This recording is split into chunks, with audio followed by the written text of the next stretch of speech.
सैली ने रोशनी को मारा जोरदार थप्पड़। ये देख रेणुका और तेजस के उड़ेंगे होश। देशमुख निवास में आज जो भूचाल आया है, उसकी गूंज सिर्फ घर की दीवारों तक सीमित नहीं रही, बल्कि इसने परिवार के हर सदस्य के विश्वास और अहंकार की नींव को हिलाकर रख दिया है। अब तक हम सब देख रहे थे कि कैसे रोशनी अपनी तथाकथित मॉडर्न लाइफस्टाइल और झूठी शान और शौकत के दम पर साइली को लगातार दबाने की कोशिश कर रही थी। रोशनी का ये भ्रम कि वो इस घर की सबसे समझदार और रईस बहू है, उसे एक ऐसे मुकाम पर ले आया था जहां उसे अपनी गलतियों का एहसास होना बंद हो गया था। आज के एपिसोड का विश्लेषण करते हुए मैं अमीशा आपको बता दूं कि ये केवल एक झगड़ा नहीं था, बल्कि ये स्वाभिमान और अभिमान के बीच का महायुद्ध था जो काफी समय से पनप रहा था। घर का माहौल सुबह से ही तनावपूर्ण था, मानो आने वाले तूफान की आहट पहले ही मिल चुकी हो। रेणुका, जो हमेशा की तरह अपनी लाडली बहू रोशनी के बचाव में खड़ी थी, उसे इस बात का रत्ती भर भी अंदाजा नहीं था कि जिस बहू को सर आंखों पर बिठाकर वो साइली का अपमान कर रही है, वही रोशनी आज पूरे परिवार की नाक कटवाने वाली हरकत करेगी। साइली, जो हमेशा से अपने संस्कार और मर्यादा के दायरे में रहकर हर कड़वी बात को घूंट की तरह पी जाती थी, आज उसका रूप कुछ और ही नजर आ रहा था। दर्शकों को याद होगा कि पिछले कुछ दिनों से रोशनी तेजस की आड़ में घर के राशन और खर्चों को लेकर साइली पर लगातार तंज कस रही थी। रोशनी का मानना है कि फूलों का काम करने वाली और एक टैक्सी ड्राइवर की पत्नी साइली उसके स्टैंडर्ड की नहीं है। इसी घमंड ने रोशनी की आंखों पर पट्टी बांध रखी थी। आज जब पूरा परिवार हॉल में इकट्ठा था तो रोशनी ने अपनी हदों को पार करना शुरू कर दिया। उसने न केवल साइली के काम का मजाक उड़ाया, बल्कि बातों ही बातों में साइली के मायके और उसके परवरिश पर भी उंगली उठा दी। ये वो नाजुक नस थी जिसे छेड़ना रोशनी की सबसे बड़ी भूल साबित हुई। रेणुका, बजाय इसके कि रोशनी को चुप कराती, वो भी उसी सुर में सुर मिला रही थी, ये सोचकर कि इससे साइली का मनोबल टूट जाएगा और वो घर के कामों में दबी रहेगी। तेजस, जो हमेशा की तरह अपनी जिम्मेदारियों से भागता है और रोशनी के पल्लू के पीछे छिपा रहता है, वो भी मूक दर्शक बनकर तमाशा देख रहा था, ये उम्मीद करते हुए कि रोशनी की ये आक्रामकता उसे साइली और सचिन के सामने बड़ा साबित कर देगी। लेकिन अमीशा डार्लिंग चैनल पर हम हमेशा बात करते हैं कि हर किसी के सब्र की एक सीमा होती है। साइली चुपचाप खड़ी सब सुन रही थी। उसके चेहरे पर गुस्से की जगह एक अजीब सी शांति थी, जो अक्सर तूफान आने से पहले समुद्र में होती है। रोशनी का ड्रामा बढ़ता गया। उसने साइली पर घर के पैसों में हेराफेरी का बेबुनियाद आरोप लगाना शुरू कर दिया। रोशनी का कहना था कि साइली घर के खर्च में से पैसे बचाकर अपने मायके भेज रही है। ये आरोप इतना घिनौना और झूठा था कि हवा में भी तनाव महसूस होने लगा। साइली, जिसने इस घर को जोड़ने के लिए अपनी खुशियों की कुर्बानी दी, जिसने सचिन जैसे अड़ियल पति को संभालने के लिए दिन रात एक कर दिया, उस पर चोरी का इल्जाम लगाना किसी पाप से कम नहीं था। रोशनी की आवाज़ ऊंची होती जा रही थी और उसका लहजा बेहद अपमानजनक था। वो बार बार साइली के फूल बेचने वाले बैकग्राउंड को निशाना बना रही थी, ये जताने के लिए कि गरीब लोग ही चोरी करते हैं। रेणुका के चेहरे पर एक कुटिल मुस्कान थी। उसे लग रहा था कि आज साइली के पास कोई जवाब नहीं होगा और वो हमेशा के लिए दब जाएगी। तभी स्थिति ने एक भयानक मोड़ लिया। रोशनी ने आवेश में आकर साइली के हाथ से घर के हिसाब की डायरी छीन ली और उसे जमीन पर फेंक दिया। डायरी के पन्ने बिखर गए, ठीक वैसे ही जैसे उस पल घर की शांति बिखर गई थी। रोशनी ने उंगली दिखाते हुए साइली के चरित्र पर सवाल उठाया, ये कहते हुए कि ऐसी लड़कियों को इज्जत और पैसे का फर्क नहीं पता होता। उसने साइली को गंवार और लालची तक कह डाला। ये वो क्षण था जब समय मानो थम गया। साइली ने अपनी नजरें ऊपर उठाईं। उसकी आंखों में आंसू नहीं थे, बल्कि अग्नि थी, वो अग्नि जो किसी भी अन्याय को जलाकर राख कर सकती है। मैं हमेशा इस शो को लंबे समय से फॉलो कर रही हूँ, लेकिन साइली का ऐसा रौद्र रूप मैंने पहले कभी महसूस नहीं किया। उसने एक भी शब्द नहीं कहा, बस धीरे धीरे रोशनी की तरफ कदम बढ़ाया। रोशनी, जो अपने अहंकार में इतनी चूर थी, उसे लगा कि साइली माफी मांगने या सफाई देने आ रही है। तेजस और रेणुका भी यही सोच रहे थे कि साइली अब रोना शुरू करेगी और दया की भीख मांगेगी। लेकिन जो हुआ उसने सबको सुनकर दिया। साइली ने बिना किसी चेतावनी के पूरी ताकत और अपने स्वाभिमान को हथेली में समेटते हुए रोशनी के गाल पर एक जोरदार तमाचा जड़ दिया। उस तमाचे की गूंज इतनी तेज थी कि लगा मानो पूरे देशमुख निवास की दीवारें हिल गई हों। वो आवाज़ सन्नाटे को चीरती हुई रेणुका और तेजस के कानों तक पहुंची। एक पल के लिए किसी को समझ नहीं आया कि क्या हुआ है। रोशनी का चेहरा एक तरफ झुक गया, उसका हाथ अपने गाल पर चला गया, जहां अब साइली की उंगलियों के निशान छप गए थे। उसकी आंखों में दर्द से ज्यादा अपमान और अविश्वास था। वो रोशनी, जो खुद को इस घर की महारानी समझती थी, उसे गंवार समझी जाने वाली साइली ने सबके सामने पीटा था। ये तमाचा सिर्फ रोशनी के गाल पर नहीं था, बल्कि ये रेणुका की उस परवरिश पर तमाचा था जिसने तेजस और रोशनी जैसे स्वार्थी लोगों को जन्म दिया। ये तमाचा उस सोच पर था जो किसी की गरीबी या उसके पेशे का मजाक उड़ाती है। रेणुका की तो जैसे सांसें ही अटक गईं, उसकी आंखें फटी की फटी रह गईं। जिस बहू को वो सिर पर चढ़ा रही थी, उसकी ऐसी दुर्दशा देखकर रेणुका के पैरों तले जमीन खिसक गई। तेजस का हाल तो और भी बुरा था, उसका मुंह खुला का खुला रह गया। उसे विश्वास ही नहीं हो रहा था कि उसकी पत्नी के साथ ऐसा कुछ हो सकता है। वो हमेशा साइली को कमजोर समझता था, लेकिन आज साइली ने साबित कर दिया कि वो चुप है, कमजोर नहीं। इस पूरे मंजर में एक अजीब सा ठहराव था। रोशनी अभी भी सदमे में थी, उसे यकीन नहीं हो रहा था कि साइली ने हाथ उठाने की हिम्मत की। साइली का हाथ अभी भी हवा में नहीं था, वो वापस अपनी जगह आ चुका था, लेकिन उसकी देह भाषा बता रही थी कि अब और नहीं, वो अब और अपमान बर्दाश्त नहीं करेगी। अमीशा डार्लिंग के व्यूअर्स, आप समझ सकते हैं कि ये मूवमेंट कितना पावरफुल था। ये सिर्फ एक एक्शन नहीं था, ये साइली के दबे हुए गुस्से का ज्वालामुखी फटना था। रोशनी ने धीरे धीरे अपना चेहरा ऊपर किया। उसकी आंखों में अब शर्मिंदगी की जगह प्रतिशोध की ज्वाला भड़कने लगी थी, लेकिन साथ ही एक डर भी था। पहली बार उसे साइली की आंखों में देखकर डर लगा। वो साइली, जिसे वो अब तक दबाती आई थी, आज एक दुर्गा के रूप में उसके सामने खड़ी थी। रेणुका ने हकलाते हुए कुछ बोलने की कोशिश की, लेकिन उसके गले से आवाज ही नहीं निकली।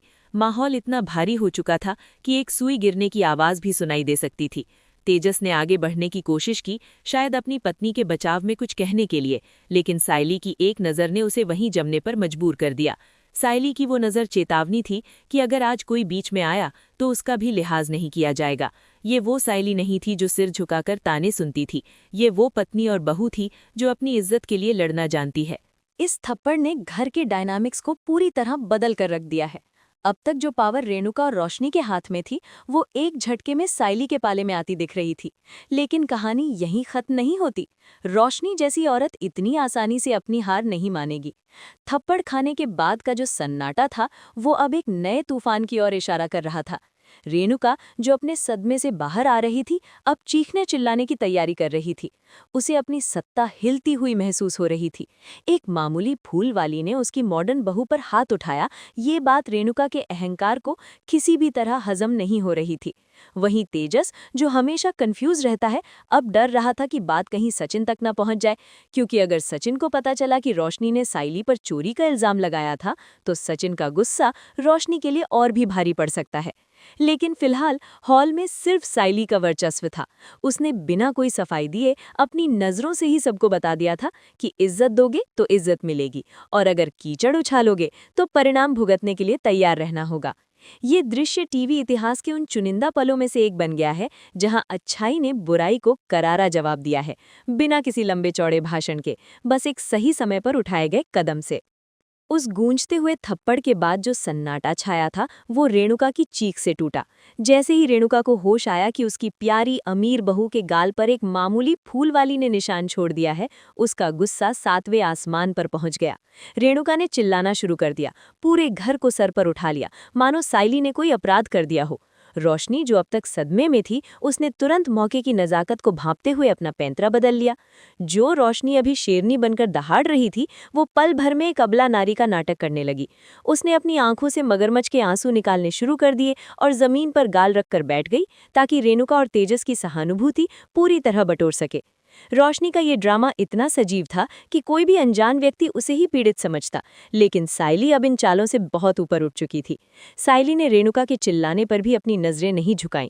उसने स्पष्ट और कड़क आवाज में कहा कि जब बात आत्मसम्मान की हो तो रिश्ता और लिहाज दोनों पीछे छूट जाते हैं।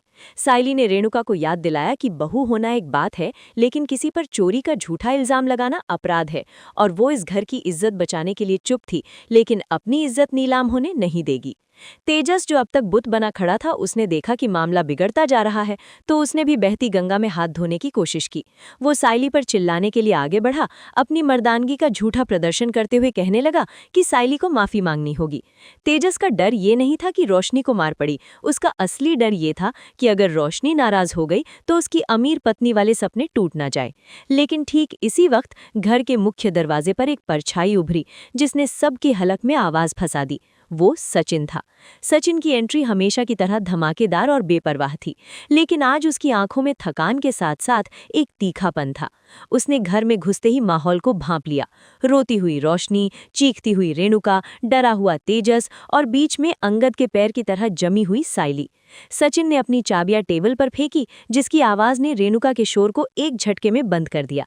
सचिन का सवाल सीधा और तीखा था, ये क्या तमाशा है?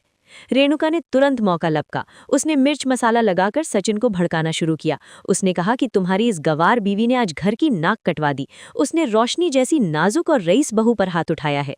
रेणुका को पूरा भरोसा था कि सचिन, जो हमेशा गुस्से में रहता है, ये सुनते ही साइली पर बरस पड़ेगा। रोशनी भी सिसकते हुए सचिन की तरफ देखने लगी, उम्मीद कर रही थी कि आज सचिन साइली को घर से बाहर निकाल फेंकेगा। तेजस भी पीछे से फुसफुसाया कि साइली जंगली हो गई है। लेकिन यहाँ कहानी में वो ट्विस्ट आया जिसका इंतजार मैं, अमीशा और आप सभी दर्शक कर रहे थे। सचिन ने रेणुका की पूरी बात सुनने के बाद साइली की तरफ देखा। साइली डरी नहीं, उसने सचिन की आंखों में आंखें डालकर देखा। सचिन जानता है कि साइली जिद्दी हो सकती है, अड़ियल हो सकती है, लेकिन वो हिंसक या बदतमीज बिना वजह नहीं होती। सचिन ने साइली से नहीं बल्कि रोशनी से पूछा, हाथ क्यों उठाया उसने? रोशनी हक का बक्का रह गई। उसे लगा था सवाल साइली से होगा। सचिन का तजुर्बा और उसकी सड़क की जिंदगी ने उसे इतना तो सिखा दिया है कि असली चोर और झूठे लोग कैसे दिखते हैं। जब रोशनी जवाब नहीं दे पाई तो साइली ने चुप्पी तोड़ी। उसने शांत स्वर में बताया कि रोशनी ने उसे चोर कहा और उसके मायके वालों को भिखारी कहा। चोर शब्द सुनते ही सचिन का पारा चढ़ गया। सचिन अपनी मेहनत की कमाई और ईमानदारी पर बहुत घमंड करता है और चाहे वो साइली से कितना भी लड़े, उसे पता है कि साइली 1 रुपए की भी बेईमानी नहीं कर सकती। ये इल्जाम सचिन को साइली पर नहीं बल्कि खुद पर लगा हुआ महसूस हुआ। सचिन ने जो रौद्र रूप दिखाया, उससे रोशनी के झूठे आंसू सूख गए। सचिन ने रोशनी की तरफ उंगली उठाकर चेतावनी दी कि इस घर में नाटक चलेगा, नौटंकी चलेगी, लेकिन किसी के चरित्र पर कीचड़ उछालना उसे बर्दाश्त नहीं होगा। सचिन ने तेजस को भी लपेटे में ले लिया। उसने तेजस से पूछा कि जब तुम्हारी बीवी घर का हिसाब मांग रही थी तो तुम क्या कर रहे थे? क्या तुम घर चला रहे हो? सचिन की बातों ने तेजस की बोलती बंद कर दी, क्योंकि घर तो असल में सचिन और साइली ही खींच रहे हैं। तेजस और रोशनी तो बस मुफ्त की रोटियां तोड़ रहे हैं। सचिन ने साफ शब्दों में कह दिया कि साइली ने जो किया वो शायद गुस्से में किया, लेकिन रोशनी ने जो कहा वो जहर था। सचिन का ये इनडायरेक्ट सपोर्ट साइली के लिए किसी जीत से कम नहीं था। उसने रोशनी को साफ कह दिया कि अगली बार चोर शब्द का इस्तेमाल हुआ तो वो भूल जाएगा कि रोशनी मेहमान है या घर की बहू। ये सुनकर रेणुका का चेहरा देखने लायक था। उसका दांव उल्टा पड़ चुका था। वो जिस बेटे को साइली के खिलाफ इस्तेमाल करना चाहती थी, वही बेटा आज दीवार बनकर साइली के सम्मान के लिए खड़ा हो गया था। अंत में रोशनी अपने कमरे की तरफ भाग गई, अपमान और गुस्से से लाल होकर। तेजस उसके पीछे भागा उसे मनाने के लिए। रेणुका बड़बड़ाते हुए किचन में चली गई। हॉल में सिर्फ सचिन और साइली बचे। कोई बड़ा रोमांटिक सीन नहीं हुआ, कोई माफी नहीं मांगी गई। सचिन ने बस अपनी स्टाइल में साइली को घूरा और कहा, हाथ में दर्द तो नहीं हुआ, और वहां से चला गया। ये एक लाइन साइली के लिए मरहम का काम कर गई। अमीशा डार्लिंग के नजरिए से देखें तो ये एपिसोड उड़ने की आशा का टर्निंग पॉइंट है। रोशनी अब चुप नहीं बैठेगी। वो अपने अपमान का बदला लेने के लिए कोई बड़ी साजिश रचेगी। शायद पैसों की चोरी का असली नाटक अब वो खुद रचेगी ताकि साइली को फंसा सके। लेकिन आज की रात जीत सच्चाई और स्वाभिमान की हुई है। देशमुख निवास में अब युद्ध के नगाड़े बज चुके हैं और आने वाले एपिसोड्स में हम देखेंगे कि कैसे रोशनी की असलियत, उसकी गुर्बत और झूठ सचिन के सामने आएगी। तब तक के लिए ये ड्रामा और भी गहरा होने वाला है। मैं हूं अमीशा और आप देख रहे थे अमीशा डार्लिंग। अगर आपको मेरा ये तीखा और चटपटा विश्लेषण पसंद आया और आप चाहते हैं कि मैं ऐसे ही और भी मजेदार नरेशन लाती रहूं, तो चैनल को अभी सब्सक्राइब करें और इस वीडियो को लाइक करना न भूलें। उड़ने की आशा के अगले बड़े धमाके के साथ मैं फिर लौटूंगी। तब तक के लिए अपना ख्याल रखें और टीवी के ड्रामे का आनंद लेते रहें।